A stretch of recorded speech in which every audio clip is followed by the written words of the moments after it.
Well, welcome back to Sixes and Sevens Footy Nerds Round 5 wrap-up. It's a special day today.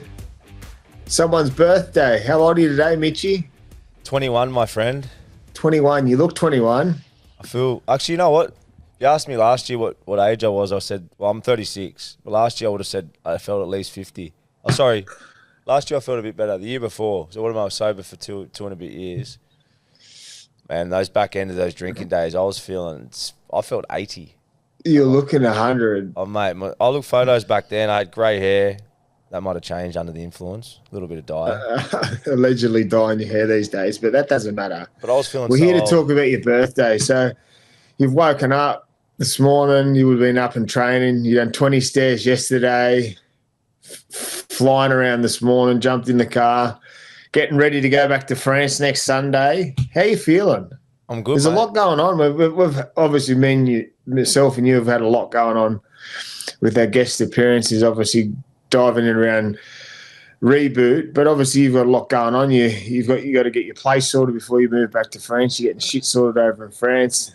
Your missus is cooking a baby. There's so much happening. How's your head? We love this, though, don't we? We're just... Well, that's us. That's, like I said, our motto of the week last year is don't dip your toe in, dive in head first and take life head on. And you've had a busy few weeks, but you're getting managing to get it done. Yeah, life's good, brother. Obviously, becoming a dad is a big change, but I'm looking forward to it. So I'm looking forward to getting back around my partner and get settled for that. But we've been really busy lately. It's been great spending as much time with you as I can. And obviously last week in the Goldie was a success. We had some really good interviews. We spent some quality time together. So there's plenty going on. These minds of ours, we need to put all these ideas into paper, which we're trying to do. But we're creative dudes, aren't we? Especially you. That mind never stops. But hopefully it all comes to fruition. Comes to fruition, yeah. Well, that's what it's about. It's about coming up with ideas, putting them down, or getting them out there and getting them going. And so far, we've had a fair bit of success with that. It's success the last few weeks with our coffees, we're going to call them. We've got a few more coffees coming up this week. I'm on the early flight Wednesday morning to come see you, spend a few days with you before you head back. But yeah, it's happy birthday. Thank you, my brother. And I'll tell you what was good. We did the show on the Wednesday, then we took off to the reboot presentation. You want to give the fans a bit of detail about that at the mob school up there in Runaway Bay?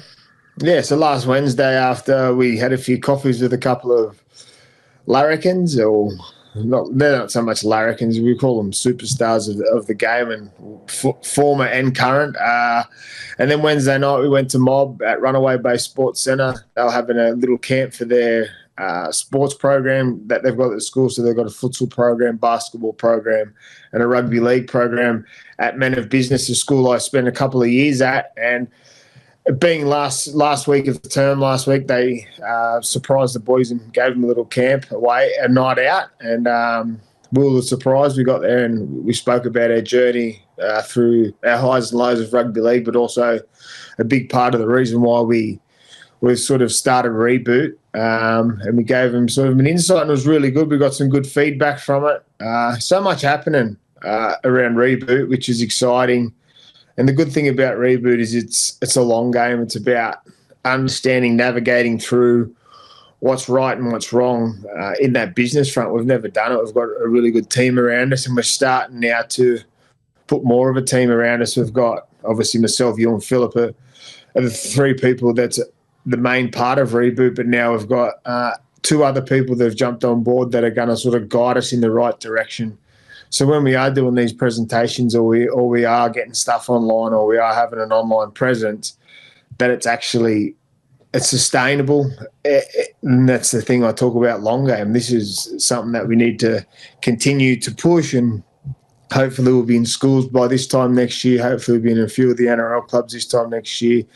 It's all a process, and I guess when we speak about it, we talk about why we're so good at football, and it was because obviously we were talented about it. But at the end of the day, talent will only get you so far. It's about that hard work part, and it's starting to show in ourselves. Even Susie said to me the other day, it's good to see you and Mitch actually having conversations away from Reboot, away from the podcast. Like a lot of our life now is talking about Reboot all the podcasts instead of just talking shit all the time. Yeah. We're actually having like, I don't know if they're knowledgeable conversations, but they're conversations about what we've got coming up or what we actually want to come up. And when we say want something to come up, we've sort of made it happen, which is pretty cool. Yeah. And that's obviously respect to the guys that have sort of gave us some time to sit down and have those coffees and dive in their life, which is good. And it'll be exciting when they come out. I'm excited to see when we release them, what people think of it, because it's a completely different sort of style of podcast than what you usually see from other people. So yeah, I'm looking forward to it. You get a good little kick. I was in around Coogee yesterday, and I spoke to you on the phone yesterday about a young guy. He's only about early 20s. He came up, he put his window down and said, "Piercy, I love you and Toddy's podcast, 6 and 7s. I listen to every show." And you get a good kick out of that. Obviously, when you're going on a new adventure like we are and, setting up this type of stuff, it's great to get good feedback. So if you're listening, brother, you said you listen to every show. I didn't get your name, but appreciate that type of support. We really do. And we love all our listeners. And hopefully, like we are with Reboot, we can create a tribe on here to talk footy and give back to our footy nerds. But what a round of footy it was, Toddy. You did Triple M for 2 games? No, I done the 1 game. I done the Broncos game against the West Tigers, which was a really good game of football. It was a great game. It was a great weekend of football because there's not one team now there to win, which makes it feel pretty cool. And if you look at the ladder, the teams that have only had 1 win, like the Panthers, for instance, the Roosters, the teams that were against teams that we were talking about at the start of the year that were in our top 4, top 8. So now it's all back. It's not level playing field because there's some teams at the top that have won. The Dogs, for instance, are 5 from. What is the top 4 there? The top 4 at the moment is the Dogs are on top on 10 points. They've had 5 wins, and it's the Broncos, the Storm, and the Warriors, and Rabbits are all on 8. The Dogs are on top at 10, going into a bye. So that after next weekend, the Dogs will be 6-0 after beating the bye this weekend coming. But it actually, it sounds weird, but you talk about all these teams that on the weekend 0-4 going into the round 5, but now they get a win. Now it looks a little bit okay because there's other teams that have only won 1. It's just you get your monkey off the back and you go on a run. And the Cowboys showed that on the weekend that if you get 1 win, you can drag another, and that's what they've done on the weekend against the Panthers. So it's starting to, like I said, it's not going to be always like that, but it's starting to sort of go back to level pegging because there's teams have all had a win, and the confidence in the sheds, it's a different mood for a lot of clubs. So it was a great weekend of footy. It was also a great weekend of boxing. Tim Zhu returned to the ring yesterday, and he had a stellar performance. They always put on a good show. The Rose boys at No Limit, and Tim yesterday sort of showed why he's the best in Australia, or one of the best in Australia. Obviously, we've got some great fighters in Australia, but he come back yesterday of class, and now they're talking about Keith Thurman or Fundora again, which is pretty cool for Tim to fight a future Hall of Famer in Keith Thurman. But why I brought up the boxing is because I seen you in the shed the other day banging away, and you actually said, and I'm going to put you on show, and you said, I'm going to go train in France. I'm going to really put in a bit of hard work, and I'm going to call out someone. So let's call him out. Well, not call him out. You can never fight, aren't you? Yeah, I wouldn't mind it. Didn't grow up a boxer, and but I started doing a bit of training when I was in France last year, and then I think when you finish playing footy, look at you, you burning up there, getting all competitive. You back yourself as a bit of a boxer, don't you? No, I don't. I'll get to you in a second. You grew up around fighting in your family and that type of stuff around boxing, but yeah, I'm not a boxer, but I love the art. So when you finish playing footy, we speak a lot about ball playing and rugby league as halves, but it's cool to be able to replace that with something that you've got to practice the skill, footwork, the tempo, all that sort of stuff. So that's what I enjoy about it, and I like the fitness. So yeah, I did train a fair bit when I was over there with a good mate of mine in France, a French guy, and He's a bit of an animal, to be honest. So I'll go have a bit of a crack. I love training. I'll have a crack, and then we'll see how we go. Who we're calling? Call me out. I'll call That'd you. be pretty funny. Well, we're close mates. You'll but bash me, I reckon. No way. You're good. No, you grew up, bro. It's easy to hit. It's easy to hit a bag, and I'm not good because my last 2 fights show that I'm not good. It's completely different. You did a lot growing up, Toddy, yeah? You did a lot of sparring when you were a kid?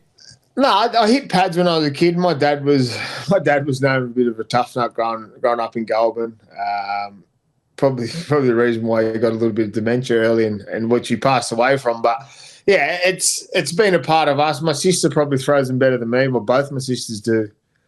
But I enjoy that side. That's why I guess when I've took the 2 charity fights before and trained hard for them, it's something you've got to dive into. You got to really have a crack at. And it's as you said, we'll punch in the bag in the shed the other day. It releases some good dopamine and it challenges you because it's the unknown. And then when you jump inside the ring, like I said, I've only been there 2 times for 6 minutes of charity fight, and I'm talking like I'm Muhammad Ali or Tim Tszyu. But it takes courage, though. It does take courage, and people sort of bag and go, "Oh, how shit you were," or "I won the punches." But at the end of the day, until you get in the ring, you can't talk shit because it's a completely different environment. Anyone can throw a punch in the back streets of Goulburn. Fuck, hey, you couldn't find too many rougher joints in Goulburn, but in the back streets, I don't reckon. Maybe Mount Druitt. It's a tough area out there. But Toddy, talking about Tim Tszyu, though, obviously, is he on that next level to go internationally now? He obviously had he's already been internationally. He had a big fight. Oh, I think so. He's got the eye of the tiger. You're watching him yesterday. He said that he was going to come back and put on a show for Australia. And he fought a guy from America, Joey Spencer, who was 19-1, and Tim now goes to 25-2. He's a special fighter. Obviously, it's a special pedigree coming from his dad Costa and his brother Nikita. They're 51-0 in Australia. The 3 of them have never been beaten in Australia. But obviously, the big test for Tim is to go back to America. He's talking about bringing Fundora or Keith Thurman wants to come back out to Australia. So even the commentary yesterday said, why go to America if you can bring these superstars or megastars out here to fight? And hopefully Tim's trajectory is to get back to America and take on the big dogs again. That division's stacked with good fighters, but I don't see why Tim can't sort of rewrite the losses. And he showed that yesterday that he can bounce back. But like they say, America's a completely different ball game. But I believe Tim's got it. We've got some great fighters. George Kambosos is an unbelievable fighter. He's been at the top also. Jai Opataya. There's some special fighters here in Australia that are taking on the world stage. So well done to them. I like the idea of him fighting back in Vegas and 6 and 7s go over there and do the backstage, the interviews. Wouldn't that be nice? Talk about the detail. I like that. 6 and 7 sponsor Tim Tszyu's next fight. But no, we are here to talk about footy, the round 5 wrap up. And our first game we're wrapping up is my old boys, the Canberra Raiders up against the Cronulla Sharks. Canberra 24, Cronulla 20.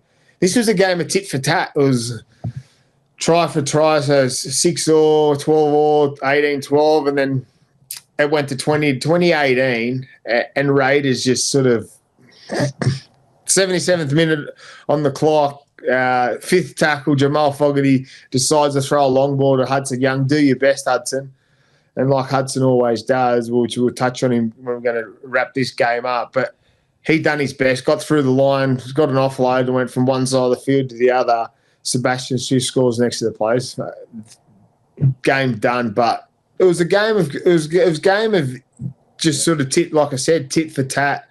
They both showed some really good patches, but Raiders just showed that it's hard. They're hard to beat down in Canberra. If it was at Cronulla, it probably would have been a different story. But well done to Canberra. Canberra's back row was Hudson Young. Was unbelievable with the new Pommy. He's been outstanding for him this year. I think he had 46 tackles again, no misses, scored another try. Hudson Young got a double. He's just been. They've been their best 2 players, the 2, Matty Nicholson and Hudson Young. So they're going good, Canberra. I'm liking where they're at. Yeah, they were great. You just spoke about the 2 back rows, Nicholson, and I thought 3 back rows. Nikora for Cronulla as well had a huge game. I think he got 2 tries. First one he scored was just. You know what impressed me talking about the back row is how much strength they showed. Like both all their efforts were they looked brute. They were bumping guys off. They're big and strong. Yeah, it was a game of just a lot of guys breaking tackles, big outside backs. Obviously Canberra with the outside backs there got Chris ended up getting that final try, but there was some just big contacts. A lot of guys hard to handle, and I thought that was a bit of the theme of the game. Cronulla. We don't want to be negative again, but there's opportunities there to sort of close the game out, and they couldn't capitalise. But we sort of spoke about Canberra and how good they are at home, and predicted a bit of a ambush, and that's what they did. They went down and played that confident footy that they play. When they play that confident footy with the outside backs that they got, halves that they got, and then these back rows now, and they're packed too, to be honest. Up front, they're that style that they play off the cuff and with offloads and those awkward bodies, they're so hard to handle. And they caused a headache for Cronulla, and what a try that was to finish the game. But yeah, the back rows from both sides I thought were the best on field. The finish was unbelievable, and that's what our game's about is you throw it to the death, and that's what they done, Canberra, to get the win. But that's the last few weeks that the Sharks have struggled to close games out, and Canberra got the upper hand on the weekend. I thought Jamal Foggy's kicking game again was a class above. He just plays that long game. He's confident in what he does. He doesn't sort of go away from what he does best and sticks to that. Kicks teams to death. Kicks him into the corner. I thought it was a good game. It's hard to judge because it was so tight. There wasn't a better team. I thought that, as I said, they were tit for tat the whole time.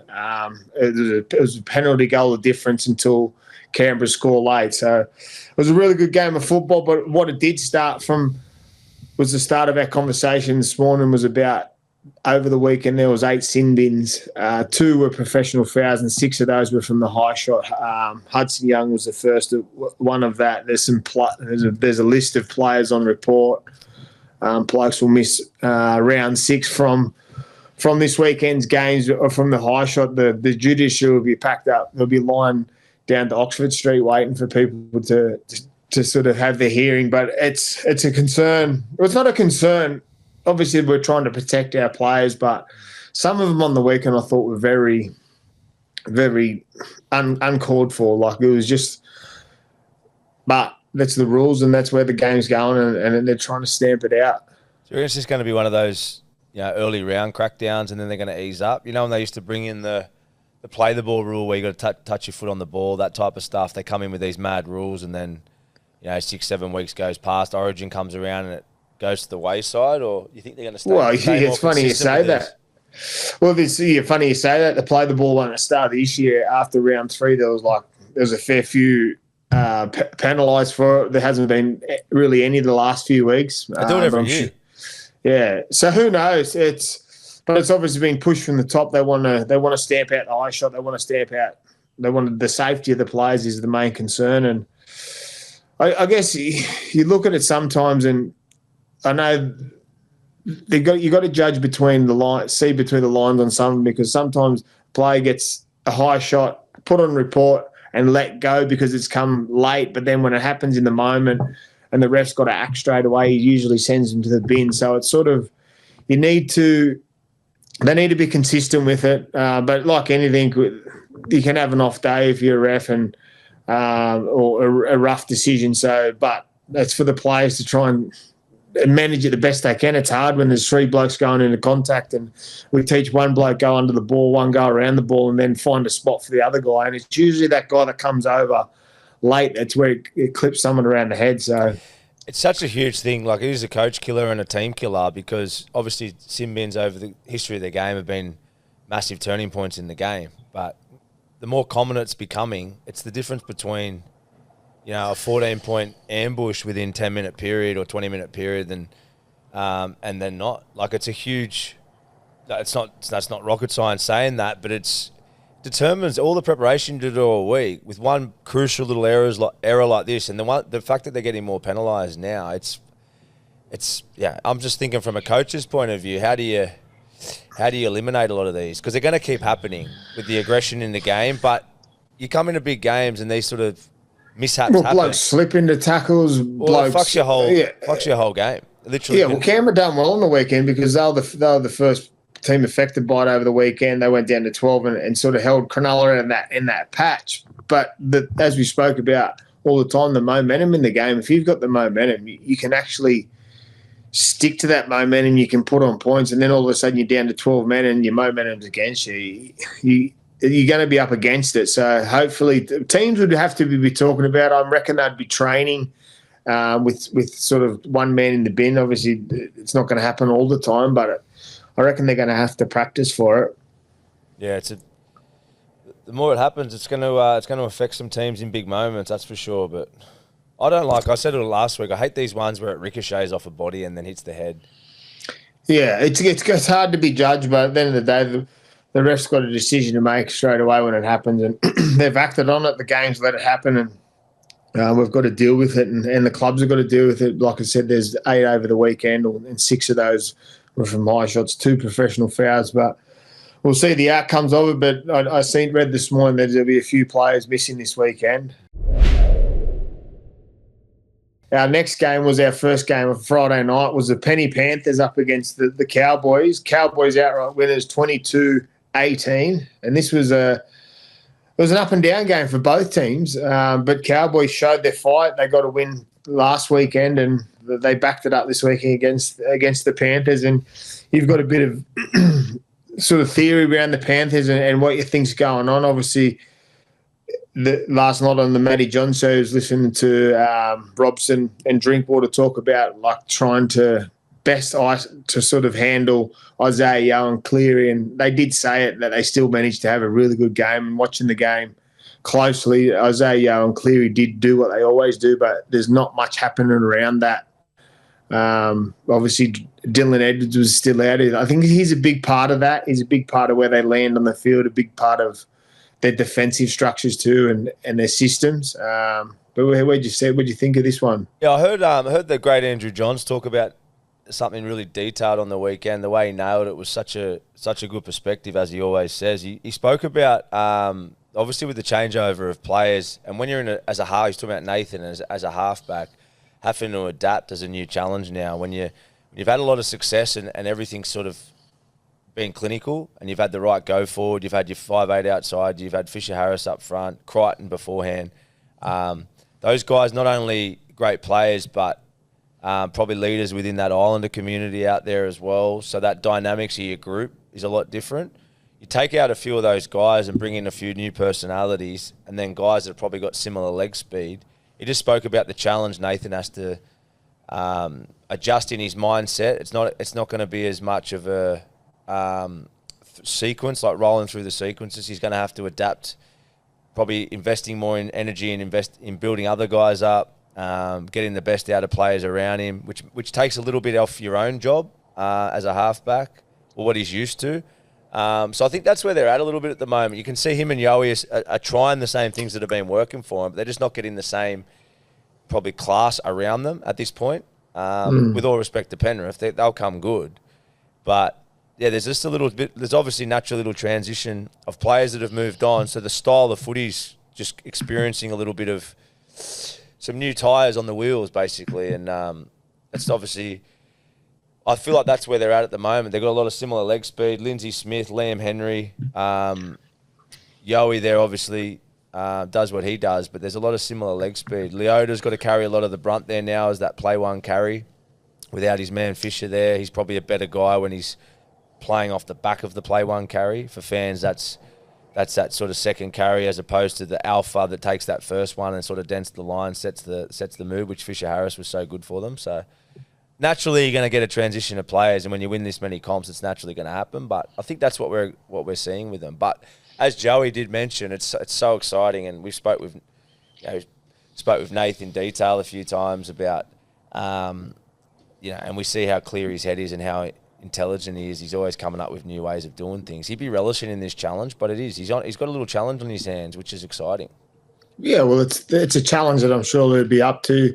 When you've won 4 comps, you become the hunted, and the Cowboys were scratching for their second win on the weekend, and they showed that they've got something in the Cowboys. We spoke about the Cowboys pre-season and the start of the season, how much points they leaked, and a lot of that focus in behind the scenes would be working on their defensive structures, working on the defense. How come they're leaking so many points? But it looks like they've got that in control. But when they get that part of the game in control, their attack flourishes. And on the weekend, they were really good. They've changed their attack up a little bit. Obviously, I think Clifford comes in, he's a little bit more confident. He's been good.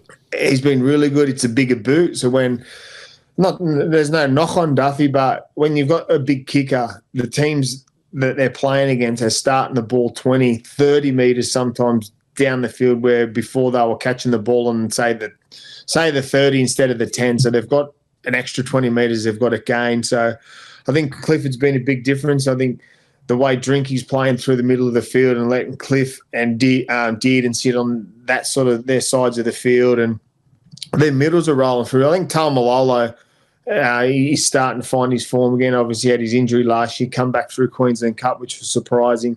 But they've got some class players, and they're showing that on the weekend. And they were just too good for the Panthers in the end. The Panthers tried hard again. They were in the fight. They were throwing everything at them. But like you said, the thing is for the Panthers, they've had a sort of new players coming in, players injured, players coming in and out. So it's going to be testing times for them. But as you said, we've sort of spoke to Nathan about it, and I'm sure he'll be up for the challenge. And they've got the Dolphins this Thursday night, so that'll be another tough task because they're finding a little bit of form too. Bit of an oil change, isn't it, Toddy? Which is only natural when you're having that much success. But like you said, they've got some pretty good mechanics there. Just fill that up with some new oil, and those wheels will be turning soon. But it's a good way to look at it because you can't lose that much quality and not have a little bit of a repercussion. And not only that, probably this is why we've been blown away. And it was to win 4 comps in a row takes unbelievable ability to stick to routines year after year, and their attitude's still top class. You can see that they're still the attitude around their footy's still great. It's just a few oil changes, but that's going to come. I think their middle part of the season, the back end of the season, we're going to see a similar run to last year. Nathan will start to find the groove with the new players. The guys that are in there will start to realise what their dynamics is within the group, and I think they just need to bounce back these next couple of weeks to keep themselves, up and close with that top 8. Well, they're testing and trialling new systems on the weekend. McLean, probably, if he has his time again, he passes, Jenkins scores in the corner, and Panthers probably win that game. And we're not having this discussion about that they've only won one game, but you've got to give credit to the Cowboys. They've had 2 wins the last 2 weeks now, and we can now start talking about them in a light that we all spoke about them at the start of the season, that we thought they'd be contenders for the top 8, and then now they're starting to show that. So Cohen Hess was good. All their forwards were good. They're finding something. They're getting some confidence, and now you can sort of start to understand why we sort of at the start of the year we thought Cowboys would be a threat, and we were all scratching our heads going, what's happened to the Cowboys and stuff like that. But like all good teams, they find a way to get back in the winner's circle, and they've done that in the weekend. So well done to the Cowboys. And I'm with you. I'm confident that Panthers will find a way to scratch a win, and when they get wins, they'll build momentum on the back of that. And their superstar, Nathan Cleary, will be relishing in this challenge. And we'll see some different parts of Cleary, I reckon. When we had that coffee with him, you can see that he's got some different things, tricks up his sleeve. So now, second game on Friday night was the much anticipated clash every year, and everyone waits for it. If they win this game, and they're happy for the year, and the Bunnies got the win. Rabbitohs 20 over the Roosters 14.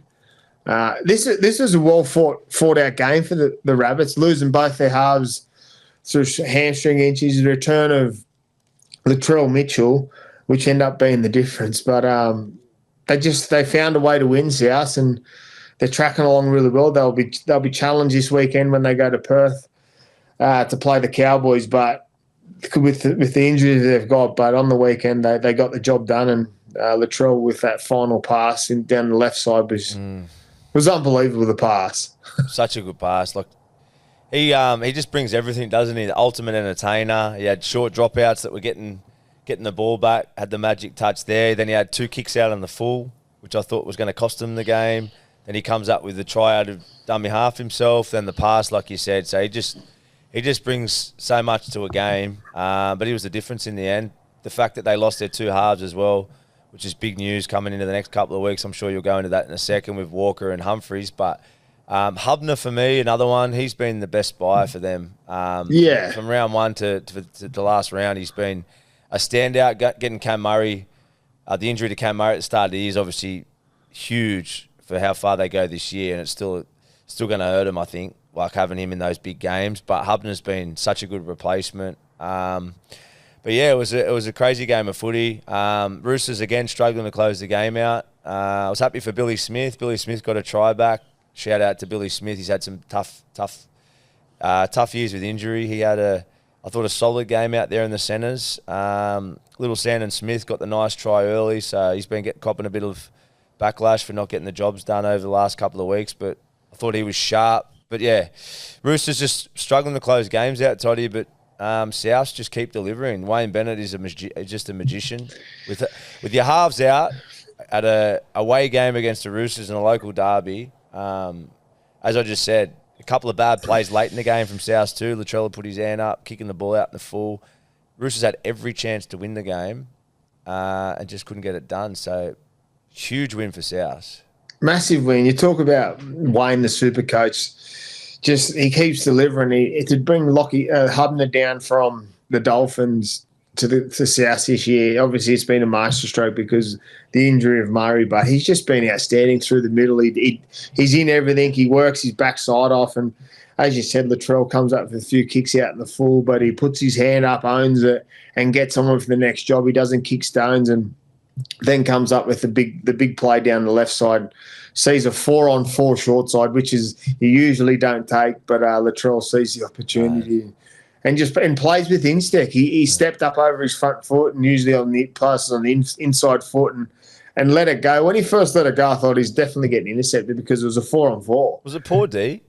Or was it just a good pass? Mate. It's a good pass, but superstar. Just got him. Icing on top. It just got him, man. Because it sort of the way he threw it, it didn't sort of go spiral, rip through the face of him, or it sort of went up over the top. And mate, it's just you had to watch it a few times and. There was a couple of passes on the Walshy had one too, didn't he? Down that left. Reece Walsh on the weekend threw a couple. But it's Jerome Hughes had a nice Jerome Hughes threw a few yesterday against Manly. But it's you got to sometimes you scratch your head sometimes and think, how did that happen? Yeah. But yeah, well done to Latrell. It obviously shows the class and how the difference they are when he comes back. Njai Gray was instrumental again for them. He was in everything. He shows why they probably put Latrell to the centres. They're talking. Wayne has come out and said that Latrell will be fullback at some point again. But I'm sure if Jai keeps playing the way he is and the way Latrell played on the weekend. So they're saying Lewis Dodd will get his first crack in the NRL jumper this weekend over in Perth. With the injuries of Humphries and Walker, they're saying they're not even travelling. So well done to Lewis Dodd for obviously working hard, but it'll be an interesting one to see how he goes. And then it will be up to Humphries and obviously Walker will walk back into that team. But it'll be interesting to see how South go over the next few weeks with the change of players. But it's interesting what they do there with Lewis Dodd because he's obviously been a big investment financially. Like I know that a big investment. If they come in and win and he delivers and stuff like that, do they find a spot for Humphries to go? Does Humphries go to a 14 or does Humphries move to a 13? But it's an interesting one, but it's up to Lewis Dodd now to come out and perform. He's been playing good in the New South Wales Cup and he'll get his opportunity this weekend through injury.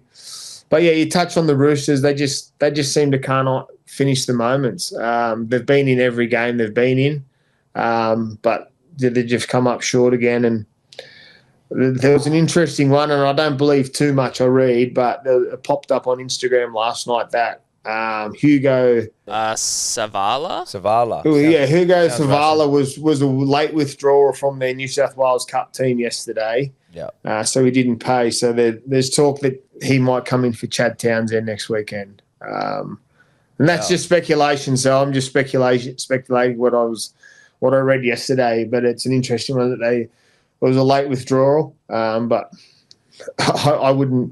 I don't go down to that much detail, but when it pops up and you read it, you sort of, and it's from our great mate Hainsey, the mad Chookies fan. He'd know. So he would know. He's invested in the Chookies. He's one of their biggest fans. So it'll be interesting to see how that unfolds. But boys, before you move on, I was wondering, like, from your experience, what's it like to defend a player like Latrell or Cody Walker that are so willing to take risks? Because that pass, like, maybe 50% of the time, Dom Young intercepts that. You know what I mean? So those players that are willing to take those risky opportunities, how do you defend that? Well, 4 eyes is better than 2. Like, and what I mean by that is when you got 2 guys like Latrell who take risks and got great instincts, you got 4 eyes constantly just attacking you from every option, and they can hit you from both sides of the field. They can, they can pull your pants down with size and power in Latrell, or they can pull you down with short kicks, early kicks, cutout balls. Like that's what they bring. There's not too many deadlier combos than those two boys when they're on, and it's not rocket science once again, but they're so good to watch. And as I said, they can get you from anywhere. Hey, Toddy. But also for a defensive system is if your eyes up and you got 4v4, usually someone doesn't jump down that short side and take it, and you've just got man on man. But the way Latrell threw the pass, he didn't guide it. He ripped it. He jumped off his front foot and sort of let it go. So as a defensive system, you just got to go up and hold. Where if it's sort of the 3-man and he comes, that's when you take the intercept because you're a man short. So you try and shut the play down. But at that point, he probably didn't think they'd come down there and had anything to shut down. But well done to the Bunnies. They continue to keep winning, and Wayne Bennett, the master stroke, just keeps coming off. And the Roosters will be interesting to see what does happen, but they need to find something to get some wins. But yeah, well done to the Bunnies again. So our first game on Saturday was the Parramatta Eels up against the St George Illawarra Dragons. Para 23, Dragons 22. This was an outstanding game. It was a game of two players pretty much, because Gutho playing against his old club gets 2 tries. Looks like the job's done. 20 to 8. Dragons are done. You could see the papers after already writing, and then in comes Zac Lomax, and he just takes it on. The work he does in the backfield. He was a late change. He ended up going to the wing on the weekend, but he just the work he does in the backfield, the effort area. He's 1-2 punch every time he's coming out of his own end, and then his goal kicking. But then to ice that field goal was just they needed it. I'm claiming this one. So I actually ran into Lomax in the morning in Coogee, believe it or not. I was at the cafe in Coogee and he was sitting there with his mate. I had a chat with him about 10 minutes. It was mad. So he's obviously involved with Freeze Yourself, with Trent Merrin, the stuff that we've been collaborating with. And I had a really good chat with him. Don't know him that well, but we had a mad chat. So I was hooting for him after having the connection that morning. Did you tell him you backed the Dragons during the week? Yeah, I just was poking the bear, and then that's what I'm saying. I'm claiming it. I poked the bear and got a response. But no, he great guy. So I really enjoyed the coffee and the conversation. But how good is he? Like I suppose he's realised in where the team is at the moment, his best way to get him out of trouble is put his hand up in the backfield. It's as much as you can do really as a winger centre when your team's not really humming and you're not getting good service. So he's taken it upon himself to just get as many carries as he can, and he is a weapon. But I thought it was a great game of footy. Obviously, I thought Ione, little fullback, is a freak. He's a live wire. What you lose with Gutho, with his experience and probably a bit of nous, you get with this young kid who's just got all this energy and footwork and speed. He's got a few errors in him, but you can see why they've invested in the future in him, as long as he can find some consistency. But Gutho too, I love watching Gutho. He's just the ultimate Mr. Consistent, isn't he?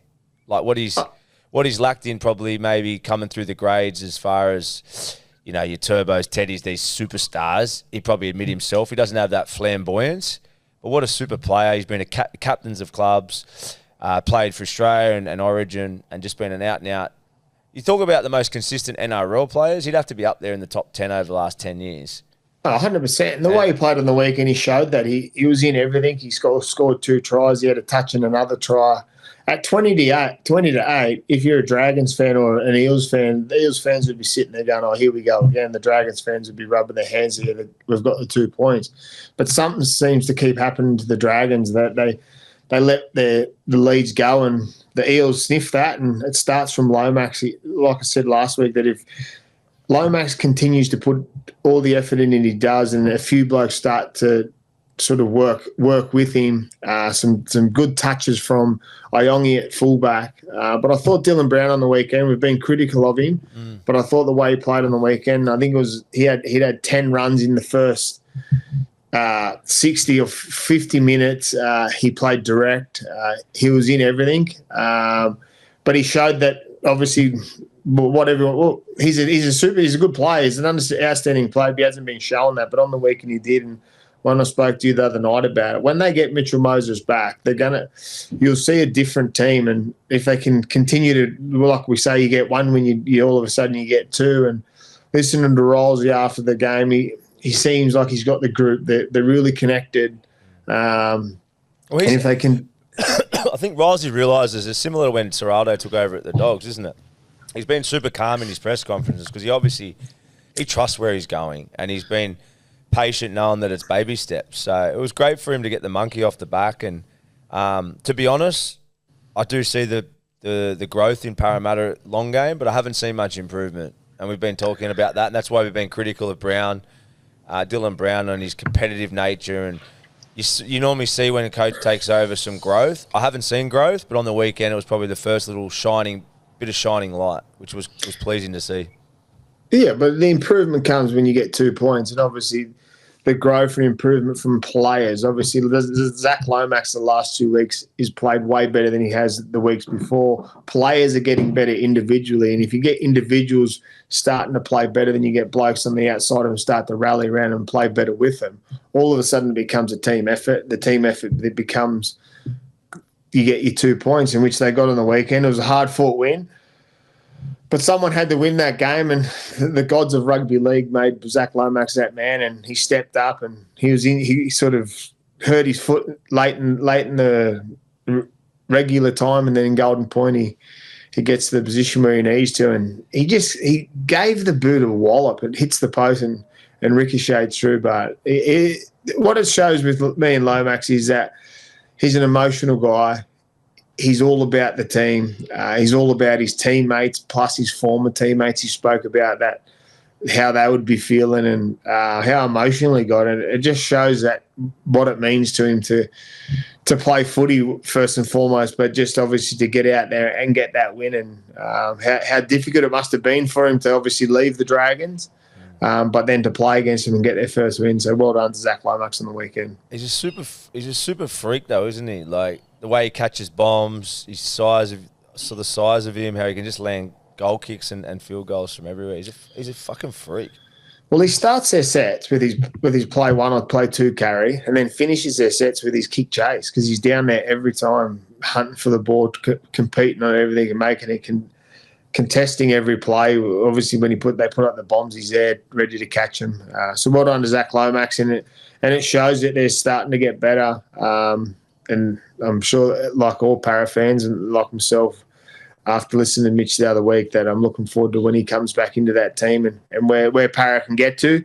And well done to Rolsey too. He's been waiting for this win, and as you said, he's got a plan, and he's got a plan in place, and he said that he can see them sort of working towards that plan. So he's been happy. It's exciting where they can get to. Who they got this week? Para. Raiders. That's another smoky for him.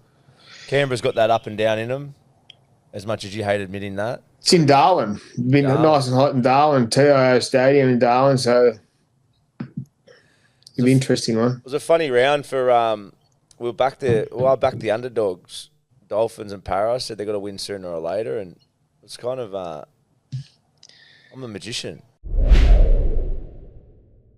The next team that had to win sooner or later was the Dolphins. The Dolphins 36 over the Titans 10. And our boy Isaiah Katoa, the Hammer, Jake Averillo, Safidi, Farnworth. I love Farnworth. You rattle off all those players because that's the potential they've got. And when they play to their potential, they can put on performances like this. 36, Titans 10. It was one-way traffic the way the Dolphins played on the weekend, and they just played with. He plays with so much composure, Isaiah Katoa, and we've been critical in times this year about his pass selection or his run selection, but on the weekend he's actually moving, he's changing his way up. He had some. I spoke about it in one of our games that he needs to get a sort of go lateral instead of direct all the time, and on the weekend he went lateral and dropping blokes under, then holding it up and playing square out the back. So he's definitely working on things, and it shows on the weekend. Nicarima was good on the weekend. He shows that he's got, if he can sort of complement each other, that they're a threat. And then the hammer he's the same when he's on. But you put it back to their go forward. The way Safidi played on the weekend, led forward. But yeah, they were just too good for the Titans on the weekend. And Titans were just the same. They show patches, but then sometimes they just show weakness through their middle in their defence. So it was so good to watch. You spoke about Qatar. I want to ask you a question in a bit, but you spoke about his lateral movement. He went through that line break early, then set up hammer. I think the first few weeks we've seen the Titans playing very stagnant and very predictable. I think a bit of it's been the coaching around building your first 5 games off just that long game, which is on Katoa. It's forced him to play a bit more conservative, which I think's had a side effect, as we've said, on hammer. Their centres, no doubt, because they're not getting as much ball, and everyone else around them, even their forwards. There was a little bit of a breakthrough, which was such a credit to Katoa that at that young age he's got the ability to do both. But as you said, and I want to ask you the question how to do this, but on the weekend when he started to play that little bit more lateral and ad-lib, he had a perfect balance between the long game kick and then also the ability to throw a bit of unorthodox footy, which is what we've been talking about for the first few weeks. What does that do? It brings on Hammer. Hammer's an instinctive player who plays off feel. When he's getting a bit of flow around him, he comes alive. Then all of a sudden, Avarilla comes alive. Then Daniel Safidi plays the ball quicker because he's getting more isolation, one-on-one carries. It loosens everyone up around him. And we spoke about Metcalf in round 1 doing this. We spoke about Canberra, how hard it is to play long game and conservative, and then also be able to break free and then play little moments in between. Can you just give a bit of detail on that? Just to give the viewers, man, this is how fucking bored me and Todd get. Or how much we love our footy, but we're on the Gold Coast last week and we're sitting around and we watched one of your games, Toddy, in 2010, the year he won Dally M. And if you ever get a chance, watch Toddy at Suncorp against the Broncos for the Roosters in 2010. I was actually injured. That's why I think they fucking played so good. But Toddy had the perfect balance with little moments, lateral movement, and then long game. And this is what you wish the dream. This is the dream performance from every half. But Katoa on the weekend. So I want you to go into a bit of detail for people because we talk about long game, short moments, all this bullshit that people probably don't realise. How hard is that to do, and how do you frame your mind to do that within games? Well, a lot of the time when we're teaching young kids, we teach them to play direct and work on the three defenders in front of us, so A, B, C, or D, C, whatever. However it works, you're working at 3 defenders, and you got to make a decision on that. So Isaiah Katoa is one of the best halves, digging into the line, playing direct, and either having someone short outside him or a player at the back. But when he frees himself up and gets wider and starts moving players around, so doing the double drop or the drop for a block play at the back, it actually makes the defensive line move, where if he's just playing direct all the time, the defensive line doesn't have to move as much. But when the defensive line starts and moves, it starts to give him options of what he sees. So if he's going across field and someone comes out of line just a little bit because they can see the hammer at the back, he can throw it on the boot.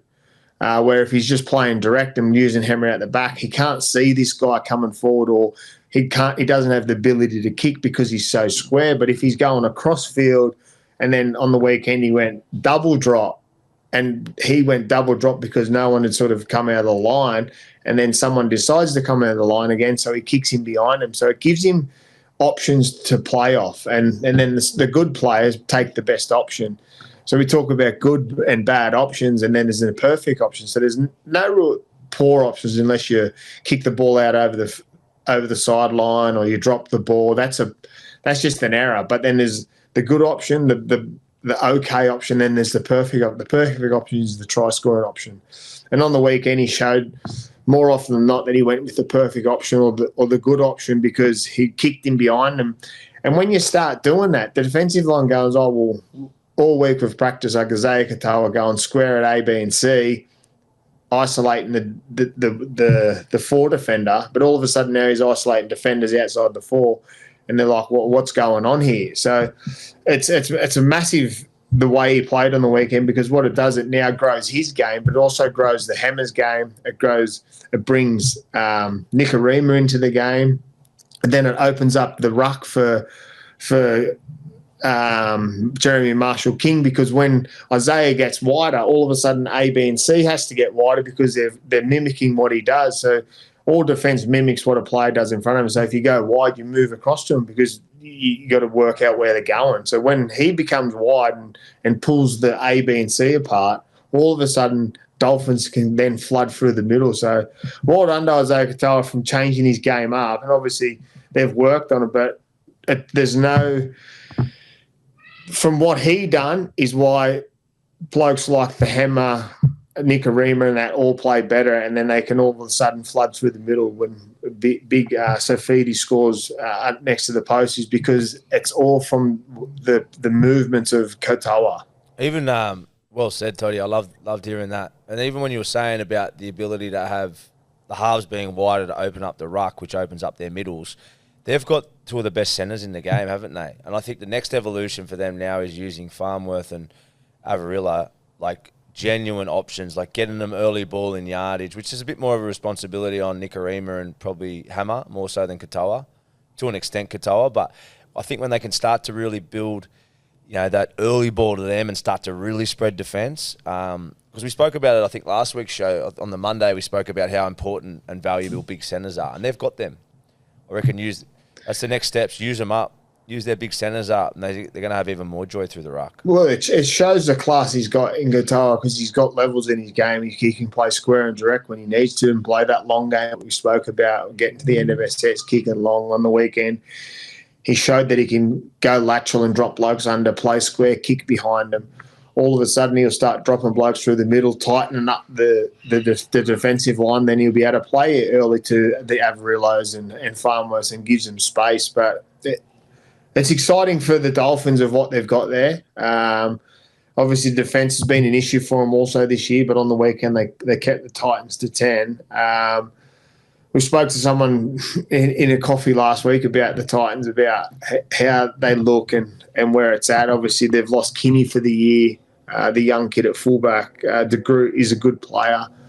I just feel that their best option moving forward, when Kieran's fit to play, he needs to go back into 7, free up Campbell, and move Brimson to fullback. He's a runner. I think they miss, and I'm not saying it because Brimson's not a ball player, but I feel they miss too many opportunities, they miss too many. They still need to play to a long game a little bit. You can't always just play on the front foot. And we spoke about how Titans will go when they're on the back foot, and on the weekend they were on the back foot.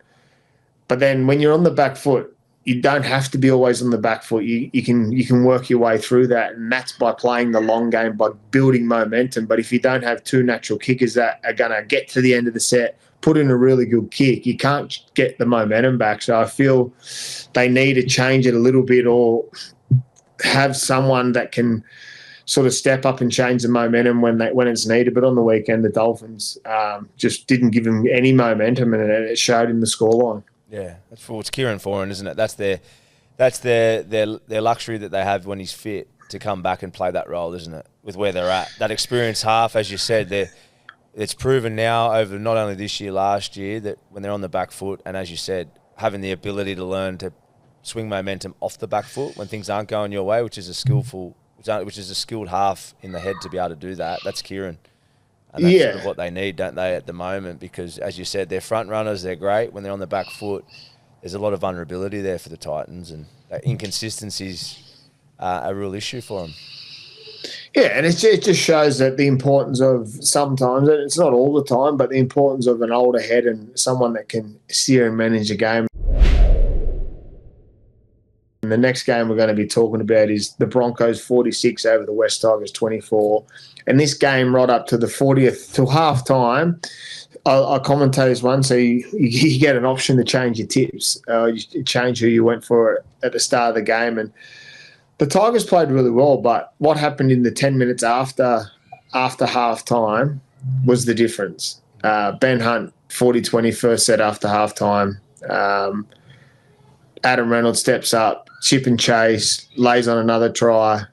Job's done. He obviously goes off after that, but it just shows the importance of the older halves or the experienced halves and understanding how to win a game or finish a game or hold the momentum. And on the weekend, after halftime, the game was in the balance for both teams at halftime. I thought the Tigers played really well without Jerome Luai. Farnu was great. He went off injured with the HIA, but he was direct, but also he changed tempo. He's got a nice sort of in skip. He skips and makes the defence come to him, which freed up Lockie Galvin a lot, probably more so than that Luai did. But Lockie Galvin, he's in every play, and every time he runs the ball, he pokes his nose through. Jerome Buller was the same.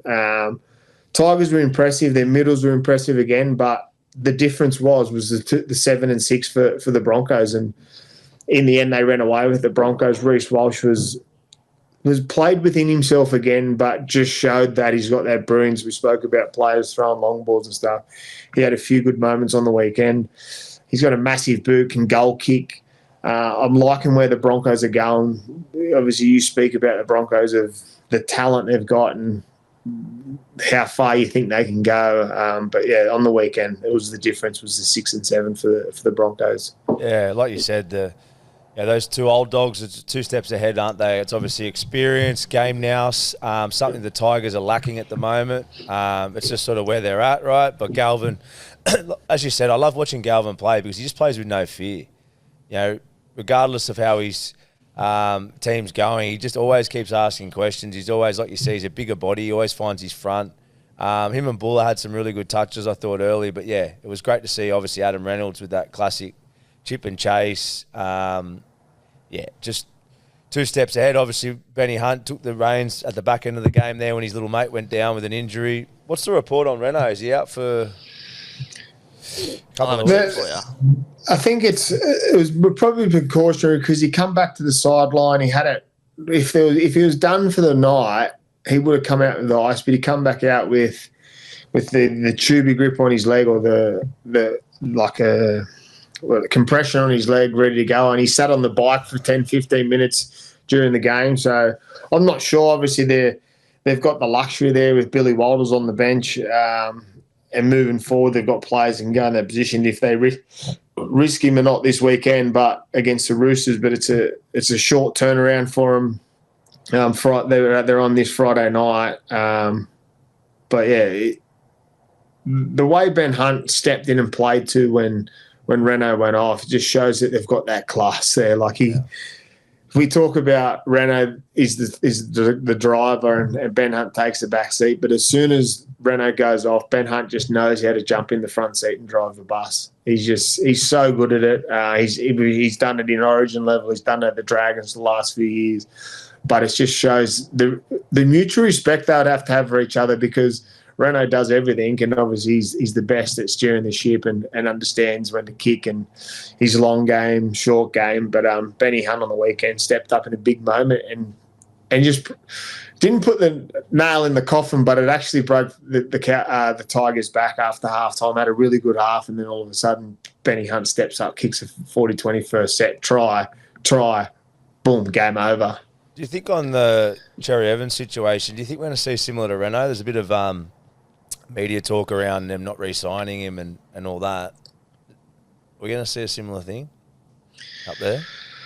I don't know if it's a similar thing or how it actually works and the way it is. There's a difference is because obviously Cherry Evans has been in the club for however long since he started, so he's a one-club player. Renault's come out and said that he wants to stay at the Broncos. So it's another one similar one to what happened with Renault at South, is that if they want him, it's not that they don't want him. They're just tight with Cat. They've got players that they need to keep.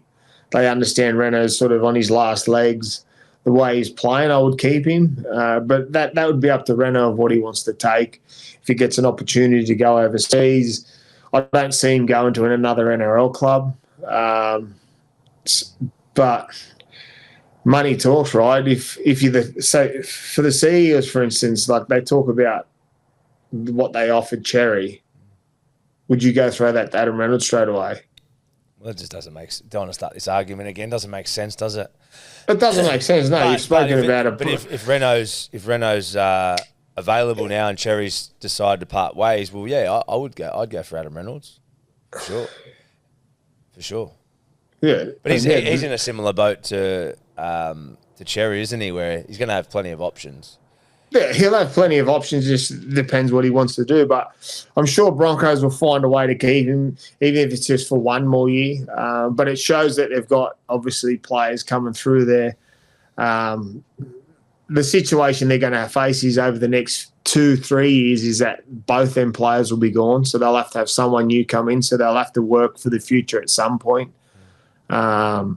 But where they're going at the moment, they're on a trajectory of finishing really well and obviously definitely playing finals. But it just shows the class of 2 6s and 7s that they're so needed in this competition, because at halftime you couldn't pick them.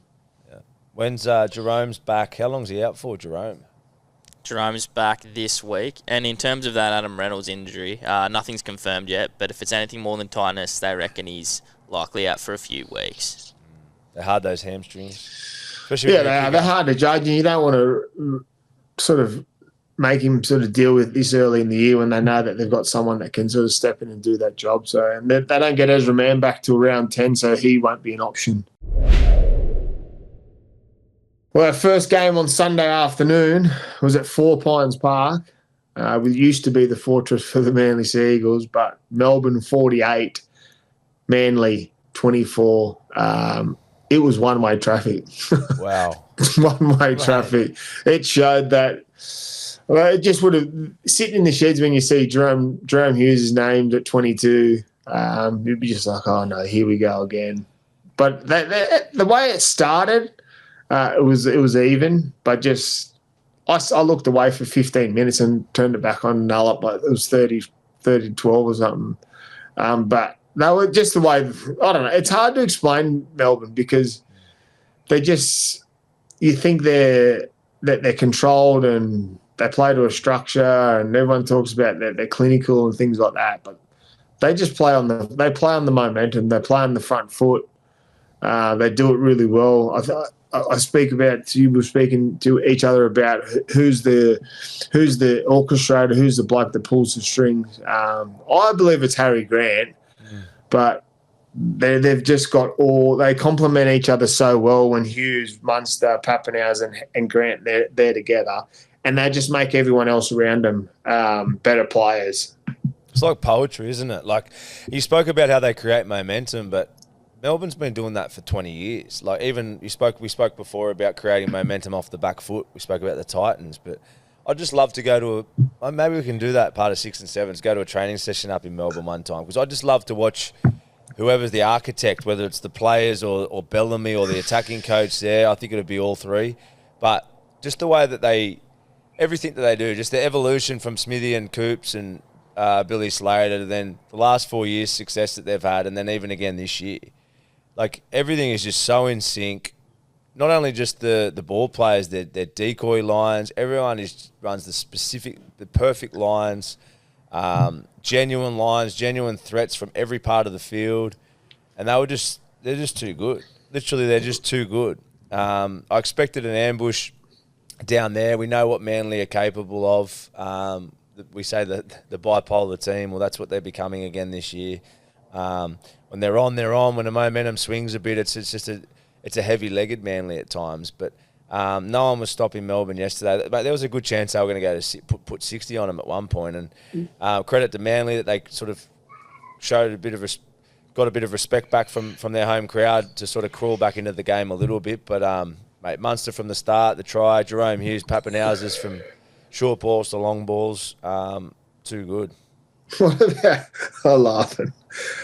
The old armchair critics, the blokes that love sticking the knife in have just been waiting for this moment, that it's all to blame on Cherry. That the Cherry saga Who's has saying all this? of us.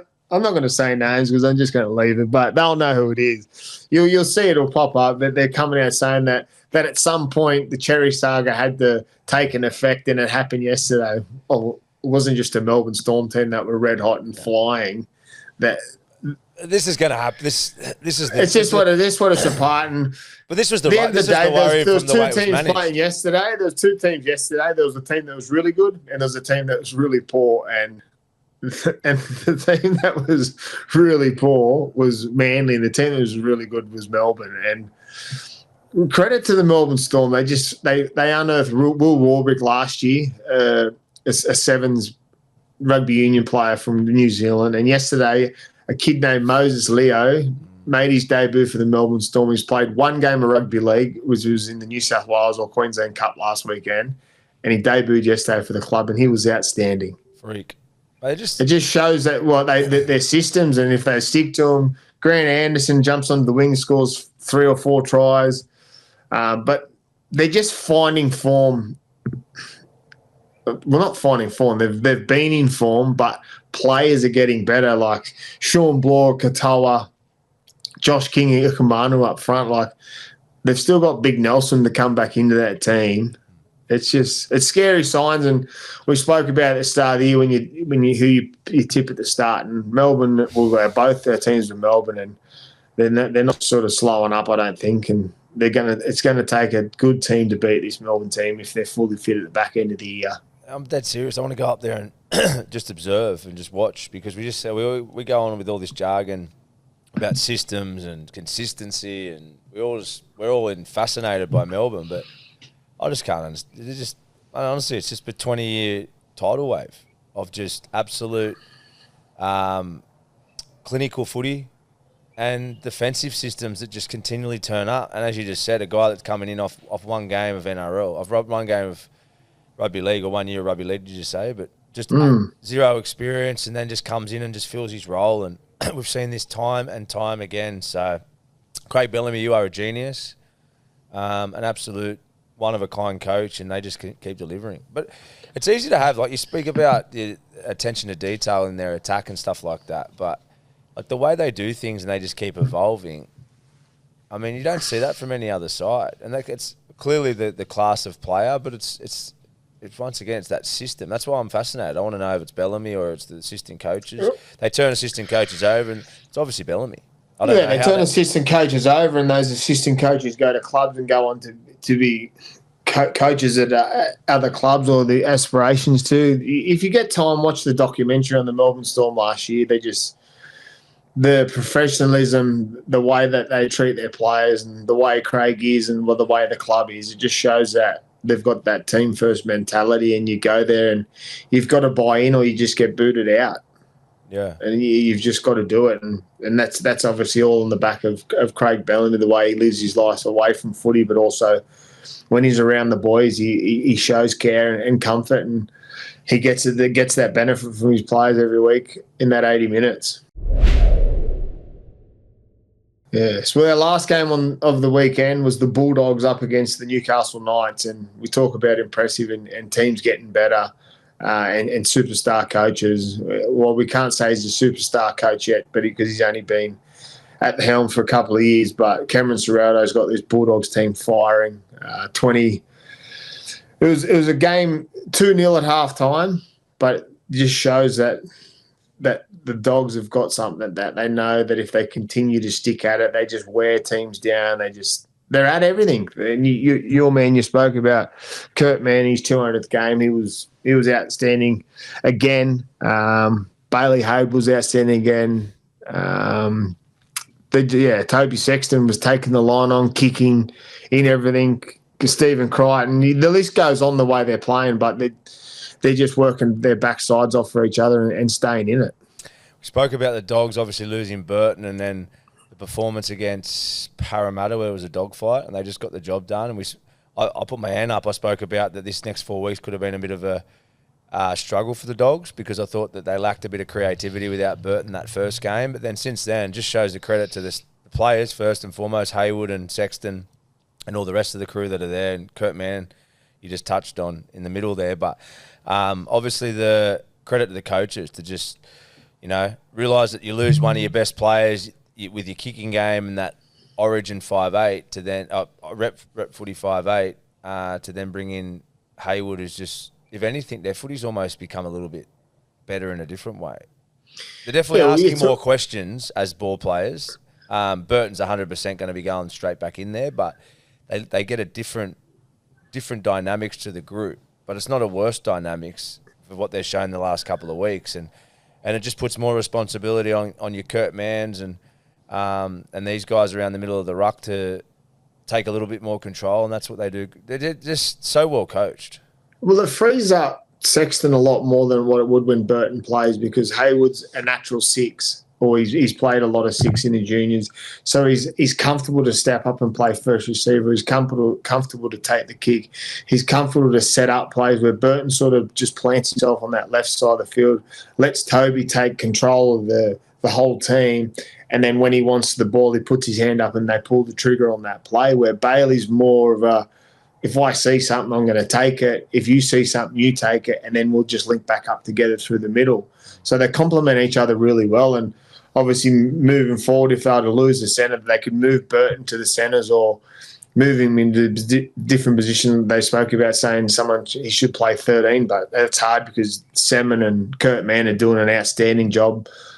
When Kurt Mann comes on, Seaman goes to the edge. So they've got this dynamic that they're always actually targeting someone.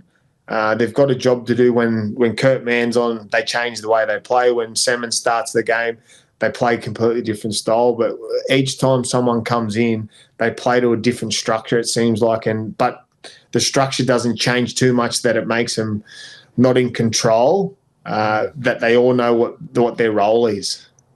Yeah, it's great that it's only a raw coach team that can have those layers to their game, isn't it? And obviously, like you just said, for fans listening, the systems don't change. We say that a lot, as in the basic principles of how they attack their footy doesn't change, but depending on the players that are in, you'll see a different type of dynamics depending on that individual. And that's a great structure of a team and a well-coached team when you can still stick to your fundamentals, kick, chase, effort areas, where you're working to on the different points of the field, but then whoever you bring in just brings a little bit of salt and pepper in a different variety, and you don't see that very often. So it's a great point what you're saying, Toddy. It's a hard skill to master in a short period of time. You see sides that have had the same rosters for a long time bring in certain halves or different players, and it's a completely different look. Dogs are able to maintain that base, and defensively too. So and then how connected are they? I love just watching you can tell when a team's faking their chemistry and they genuinely love each other, and everything. Their interviews after games are always about the team and the boys. It's not fake. You can tell it's just ingrained in them. One in, all in mentality. When someone scores a try, they're genuinely patting their fucking mates on the arse, and you can tell fake and you can tell real, and they've got something very special there. What I like about Toby Sexton game is he knows that he's the man. He's been given the license to drive that team. Serrato's obviously probably said to him, the jump is yours. Go out there and own it like we know you can. Like he had big raps on him as a schoolboy. He got let go by the Titans. He had a few up and down years at the Dogs because he couldn't find his rhythm. But Serrato's gone there and gone, here you go. It's your jumper to lose. Go out there and play like you are, that it's your team, and he's doing that. He's in everything, and he controls everything. He takes kicks for touch. He does all the small things. He's the bloke that comes up with the last play kicks, and I'm liking where he's going. He's just going to continue to get better. What are your thoughts on the Knights? They had the bye last weekend. I thought they would have come a little bit more enthused than they were, but they seem very A lot of errors. This is what the Dogs do to you, and they've done it to Cronulla. They've done it to every team they've played this year. So I think what we got out of the Knights was two things. They don't handle playing on the road that well, and we've been honest about that. They're great at home, but they've still got that little underbelly of travelling, not great. But also, too, they came up against a side that's the best defensive team in the comp, best team in the comp, with pressure defence, and they can get lost for options a little bit there. A lot of reliance in those tighter games comes down on KP. But then when that pressure's mounted on KP and teams can sort of ambush KP, we then see a few more errors out of Kalen naturally, and then the rest of them, the side effect of that. And then this is sort of probably comes back on the reason they're probably signing a Dylan Brown. They see that they need someone there to sort of take a bit of pressure off. That's why they've invested so heavy in the Dylan Brown, and that's probably why you sort of see where their weaknesses are in these tighter top four games. I saw Cooper Cronk. I think I heard over the coverage Cooper Cronk spoke about the Knights' best chances of making the top 8 is having success at home. They need to win all their home games, and they need to be a side that can jag a few on the run. And that's where I see the Knights again this year. It's a similar storyline to probably the last 4 or 5 years. When they're on at home and when they've got momentum and things are sticking and they feel good, they're great. But the plan B is they've sometimes got a bit of a lot of errors in them. Well said. Well, that's a wrap-up of our games from the round 5 wrap-up. I want to touch on, there was multicultural round on the weekend, and I'm not sure if it's a stuff-up from the NRL, but to give Warriors a bye on multicultural round was very disappointing. I think that's really bad. Yeah, it's a bad look. Maybe it's just the way the draw was, but I thought if one club that does pride themselves on their heritage, obviously there's a lot of clubs that they've got heritage and all players in their different teams, but a team that sort of expresses, I don't know, they come up with their new jumpers all the time, the Warriors. So disappointing that it didn't feature, but I'm sure that they'll have something ready for their fans this weekend coming with their jumpers and their uniforms coming. What would you worn, Toddy? I saw the Bulldogs. They said Jason Taylor rocked up with the kangaroo outfit, I think, and then Crichton and the lads over there had their Islander culture dresses on. I would have worn me footy shorts and riding boots, me stubbies and riding boots. Yeah, nice. Which I'm about to go do today. As you would have seen last week, my lawns were up to our knees, and first day of school holidays, so I'm out on the mower today and ripping in. And then this Wednesday, I'll be on the plane super early to get down to spend a couple of days with you. And as we know, our Wednesday, Thursday show is the fan questions. We had a few last week, but don't die on us. Keep coming, get them coming in, and we appreciate your support and appreciate your time to get us in a message. So we'll get it nice and early this week. We'll probably get it on our Instagrams tomorrow for you to get your questions in so we can sort of dive into them on our next show. But thank you for listening. It's a wrap-up of round 5, and happy birthday to Mitch. So if you want to sing along with me, you can. Happy birthday to you. Happy birthday to Mitch. You're not singing the whole thing, are you? Nah. Thank you very much. Thank you. Thanks, boys.